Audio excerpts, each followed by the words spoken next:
Baik jamaah, kita kembali lagi di Jalan Dakwah BTV.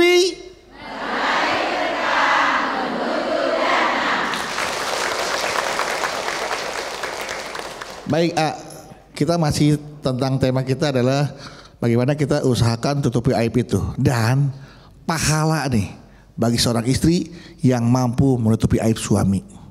Ya, apakah ada pahalanya, bagi seorang istri yang bisa menutupi aib suami? Masya Allah. Silakan, Bunda.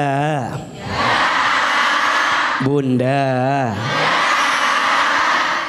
Apa pahala bagi seorang istri yang pandai menutupi aib suaminya? Yang pertama, tentu dia dicatat sebagai istri yang soleha. Gak cukup dengan amin ya.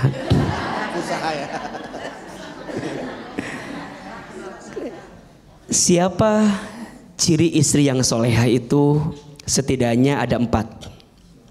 1, istri yang ketika dipandang menyenangkan hati suaminya. Kok agak tertekan gini wajah-wajahnya? Maka bunda, teteh, sayang, belajar ya untuk menampilkan yang terindah bagi suami kita. Betul? Ibu suka dandan? Boleh dandan? Boleh. Untuk siapa? Suami siapa? Harus jelas ya. Walaupun mohon maaf ya, sering melihat ibu kalau di luar rumah meni cantiknya luar biasa. Di dalam rumah memang agak mengkhawatirkan kadang-kadang ya. Kita harus lebih cantik di dalam rumah, betul? Karena menyenangkan hati suami itu adalah ciri istri yang soleha. Yang kedua, istri yang soleha itu cirinya adalah istri yang ketika diperintah oleh suami taat sama suaminya. Dari tatapannya agak mencurigakan. Padahal kalau ibu dapat perintah dari suami itu teh peluang pahala besar buat kita. Betul? Makanya kalau bisa jangan nunggu disuruh dulu. Kalau bisa mah menawarkan terlebih dahulu. Yang ketiga, istri soleha itu istri yang ketika ditinggal mampu menjaga diri dan keluarganya. Betul? Dan yang keempat, istri yang soleha itu istri yang ketika diberi tidak menyelisihi pemberian suaminya. Jadi istri yang pandai bersyukur, pandai berterima kasih, suka bilang makasih sama suami. Ada yang suka, ada yang kadang-kadang. Lebih banyak berterima kasih atau mengeluh sama suami? Mulai hari ini mah harus berubah ya. Biar dicatat sebagai istri yang soleha. Betul? 1, istri yang suka menutup aib suaminya dicatat sebagai istri yang soleha. 2, istri yang pandai menutup aib suaminya ditenangkan hatinya. Dan yang ketiga, istri yang pandai menutupi aib suaminya, maka istri itu hakikatnya sedang menjaga keutuhan rumah tangganya. Betul? Kalau sudah mulai buka aib suamimu, bahkan kepada orang lain, bahkan di sosmed, banyak orang yang gak kenal dengan kita, betul? Bahkan disebutkan adabnya kepada orang tua kita pun sebaiknya tutup aib suami kita. Kan ibu suka ditanyakan sama orang tua kan? Gimana suamimu?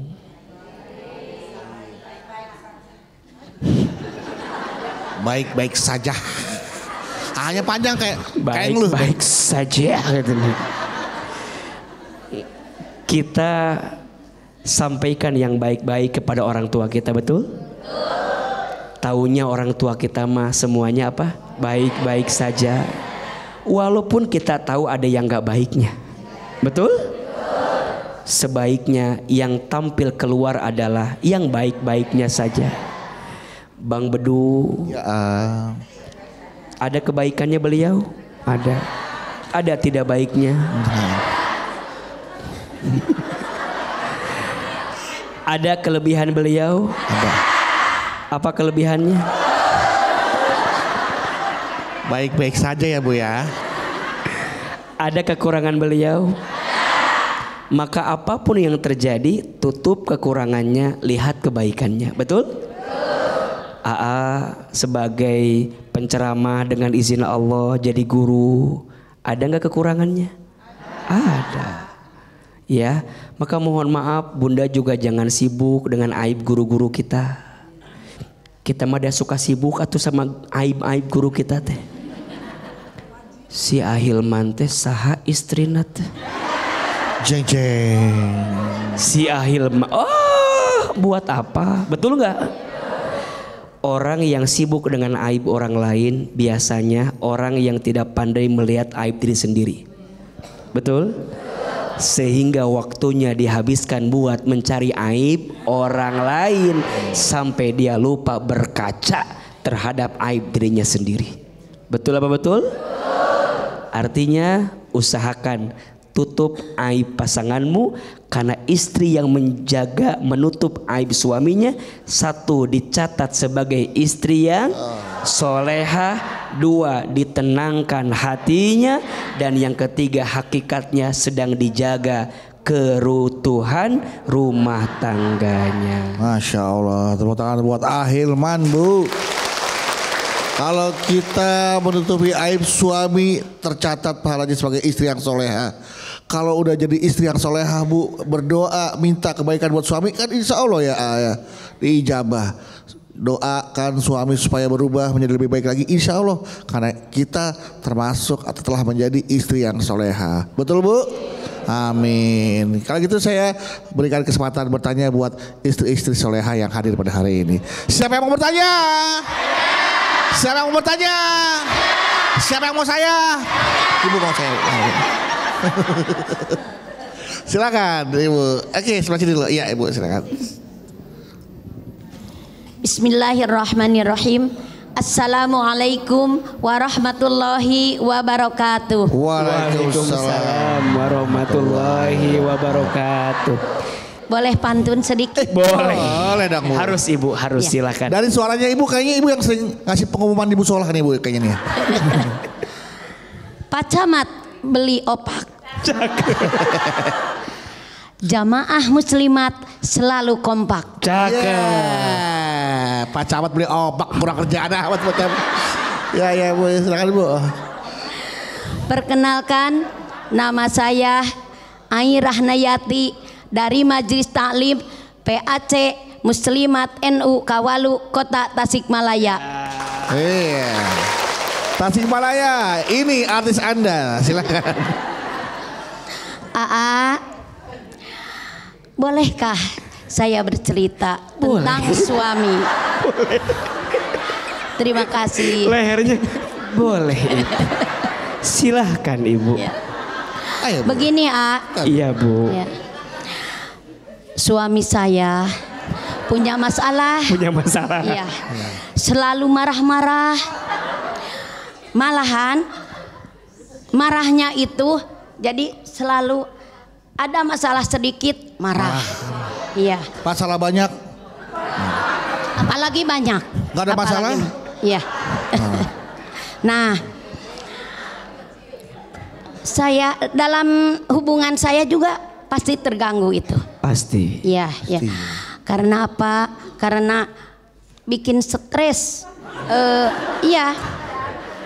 Karena saya selalu diomelin, Iya.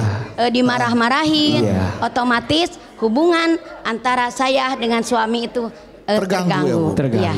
Nah, pernah sama saya diajak ke psikolog. Psikolog. Iya. Untuk berobat ceritanya. Ceritanya. Malahan lebih marah besar lagi. Iya. Apa yang membuat beliau marah Bu? Nggak tahu, justru itu. Nah, diajak ke psikolog, beliau marah besar. iya. Jadi saya mengajak dia untuk bercerita. Ya, otomatis lepaslah ya, permasalahan apa untuk berobat, berobat untuk betul. berobat ke psikolog. Kata dia, malahan kalau kita katanya bercerita akan membuka aib dia. Menurut Bapak, kalau cerita ke psikolog itu namanya sama aja dengan kita membuka aib kita. Iya, membuka aib dia. Nah, dia ya. Iya. Nah, setelah itu saya diam-diam berobat saya sendiri. Berangkat psikolog. Nah, berobat naik apa tuh berobat Bu? Ya, jalan aja. Iya, jalan aja.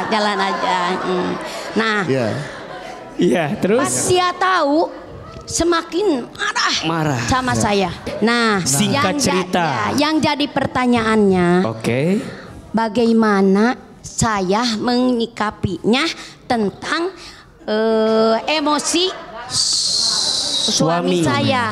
Bagaimana baiknya? Tapi kayaknya ibu yang emosi ini kayaknya. Justru emosi ya. Terus marah-marah ya. Sama-sama aja itu. Sama-sama aja ya. Bagaimana cara menyikapi perilaku suami yang selalu marah-marah tanpa sebab, tanpa alasan, dan bahkan ketika diajak ke psikolog dituduhnya ini sama aja membuka aib orang. Kemudian ibu diam-diam ke psikolog untuk berobat dan dia marah lagi. Bagaimana saya menyikapinya? Terima kasih. Wallahul muwaffiq ila aqwamit thoriq. Wassalamualaikum warahmatullahi wabarakatuh. Waalaikumsalam warahmatullahi wabarakatuh. Bunda, kalau suami suka marah-marah, kita sebagai istri apakah juga harus marah-marah? Udah, itu jawaban saya ya. Kalau panjang ceritanya, udah itu jawabannya gitu. Kalau api itu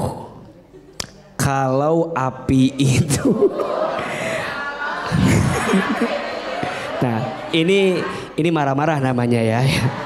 Kalau api itu ditambahkan dengan api lagi, yang terjadi apa?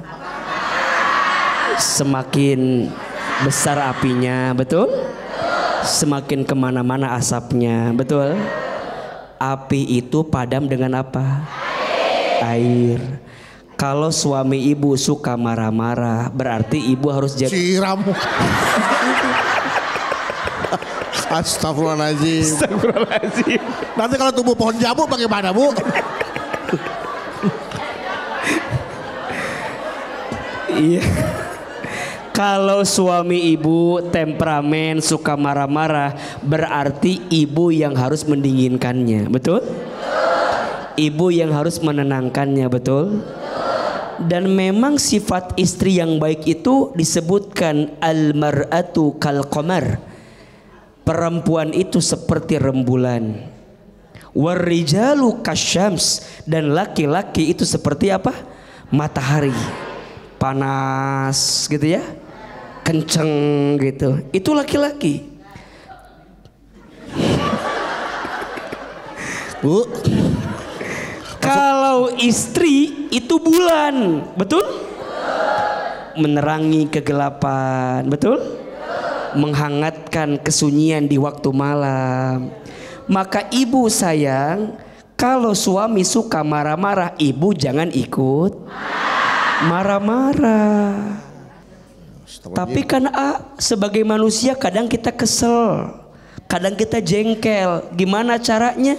Nabi mengajarkan kepada kita 5, catat ini, 5 cara untuk bisa mengendalikan marah. 1, membaca ta'awudz. Baca apa? Ta'awudz. A'udzu billahi minasyaitonir rajim. Yang kedua, ambil air wudu. Betul? Marah itu dari syaitan. Syaitan itu dicipta dari api, dan api itu bisa padam dengan air, maka ambil air wudhu, dinginkan hatimu, dinginkan tubuhmu, dinginkan perasaanmu, ambil air wudhu agar engkau bisa mengendalikan amarahmu. Betul? Yang ketiga, tentu kalau bisa jangan hanya wudhu. Kalau sudah wudhu, lanjutkan. Betul? Ambil sajadah, bentangkan sajadah, sholat 2 rakaat. Sholat. Minta dulu ketenangan dari Allah sebelum kita marah. Dan kalau kita marah biasanya mohon maaf, jangan melakukan 2 hal ketika marah. 1, jangan bicara kalau sedang marah. Kalau sedang marah bicara biasanya yang keluar kalimat baik atau buruk.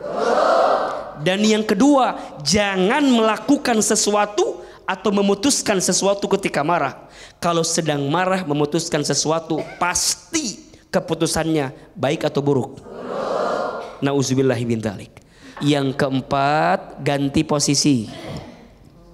Kalau sedang marah berdiri, ganti dengan duduk. Kalau duduk masih marah, ganti dengan berbaring. Bahasa lainnya, istirahatkan dirimu. Mudah-mudahan nanti kalau udah bangun tidur nggak marah lagi. Betul? Diganti posisinya. Dan yang kelima, ingat-ingat pahala dari Allah untuk orang yang pandai menahan marah. Barang siapa yang dia bisa marah tapi kemudian dia mengendalikan marahnya, maka nanti di hari kiamat dia akan mendapatkan pahala dari Allah. Apa pahalanya? Orang itu boleh memilih bidadari surga yang dia inginkan. Tepuk tangan buat kita semua ya. Betul. Baik, kita ke pertanyaan selanjutnya. Siapa yang mau tanya lagi di sini? Silakan Bu. Assalamualaikum warahmatullahi wabarakatuh. Waalaikumsalam warahmatullahi wabarakatuh. Assalamualaikum Mak. Waalaikumsalam Bunda. Nama saya Saadah dari Majelis Ainul Mukarimah Citarip Bogor. Iya. Curhat ya. Iya Bu, gimana Bu? Silakan Bu. Demi Allah saya tidak membuka aib suami. Sabar Bu, sabar. Tarik nafas, istighfar, pelan-pelan. Tapi suami saya lagi sakit selama 3 tahun. Selama itu, setelah tahun setengah udah saya berobat terapi stroke ringan ya. Dia jatuh dari kamar mandi. Udah selesai stroke ringan, selesai selama 6 bulan. Di situ nggak ada alat untuk berobat fisik lisan, pembicaraan berpatah-patah, dirujuk lagi ke sentra, beda dokter, beda itu ya rumah sakit ya. Udah itu keputusan suami saya nggak sanggup lagi, katanya saya capek, udah gitu, udah patah semangat gitu. Sedangkan keluarga saya dan saya pribadi ya kasihan gitu lihat kalau udah rasa sakit kepalanya. Saya tinggalin kerja, dia sendiri di rumah. Ya udah itu ya. Jadi nangis.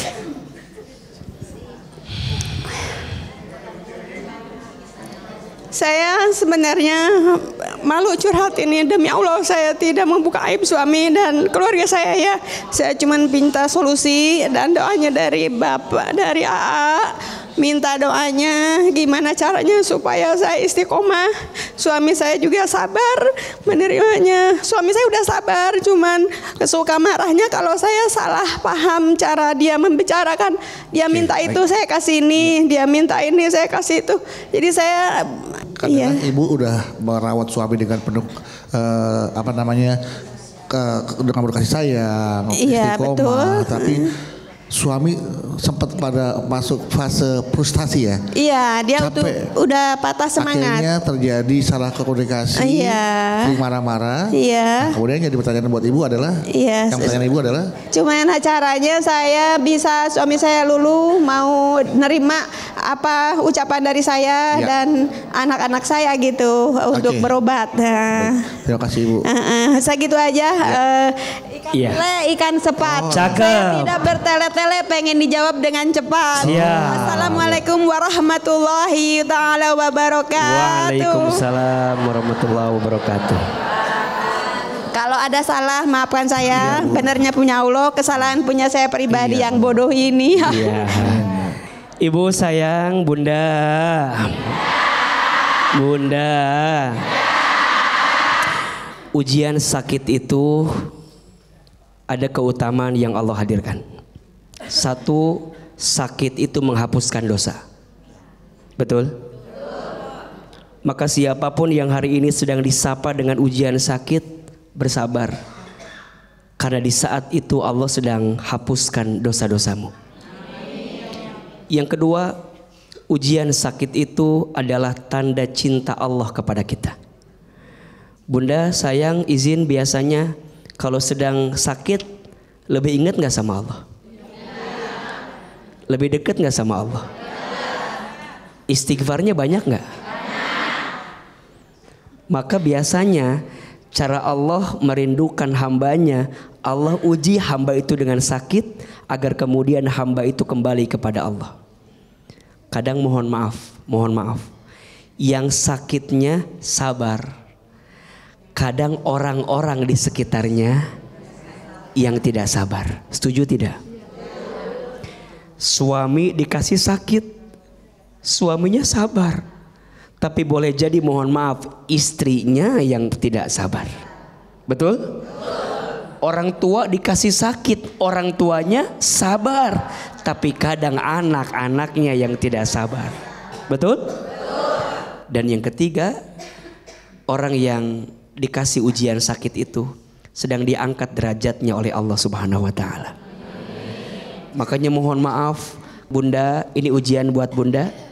Sabar mendampingi suami. Percayalah, sabarnya Bunda mendampingi suami, pahalanya adalah surga. Seorang istri yang mendampingi suami dalam keadaan sakit dan dia sabar, dia ridho, pahalanya apa? Surga. Maka nanti ada istilah sakinah, mawaddah, warohmah. Kalau sakinah itu ketenangan saat kita bersama dengan pasangan. Kalau mawaddah itu rasa cinta kepada pasangan. Kalau rahmah itu tetap bersama dengan pasangan walaupun kita tahu kekurangan pasangan. Itu rahmah. Tepuk tangan buat kita semua yang hadir. Oke, sekarang kita ada penanya dari jamaah di rumah nih ya. Yang sudah follow Instagram kita di @jalandakwah_btv_official. Nah, sudah masuk nih dari @Sriviteri09. Oke, sebelumnya dia mau cerita sedikit nih. AA, silahkan. Saya dulu pernah menjalin hubungan dengan seseorang dan mohon maaf, selama saya pacaran sama dia, saya sudah melakukan hubungan di luar batas, Ustadz. Misalkan nih di sini batasnya, dia di situ dia hubungan. Iya betul. Sampai akhirnya pada tanggal 25 Juni kemarin, baru dia, dia menikah. Dia menikah. Iya, dengan orang lain, Ustadz. Oh. Selama pacaran, dia pernah meminjam uang melalui data pribadi saya. Tapi dia tidak pernah bayar cicilannya setiap bulan. Terpaksa saya yang harus bayar. Saya udah coba untuk menagih tapi tidak pernah direspon. Mohon solusinya Ahilman. Karena jujur untuk membayar cicilan saya tiap bulan harus meminjam uang orang tua saya. Bahkan jujur orang tua saya tidak rela jika dia bahagia dengan orang lain. Apa saya harus ikhlas dengan semuanya AA? Mohon jangan dijawab Pak. Iya, karena itu di bawahnya ada lagi Bang Bedu. Ada lagi. Di bawahnya ada tulisan. Tulisannya apa? Agar silaturahmi tidak terputus. Iya. Pinjam dulu 100 itu di situ. Ya. Jadi bukan hanya nanya, ternyata minjem uang ujungnya mah buat bayar hutang. Maksudnya mohon jangan dijawab sekarang, dijawabnya nanti ya setelah yang satu ini. Jadi kita akan dengarkan jawaban dari Hilman tentang pertanyaan dari netizen, dari jamaah yang ada di rumah. Tapi setelah ini, jadi jangan kemana-mana, tetaplah bersama kami di Jalan Dakwah BTV. Meraih berkah menuju jannah.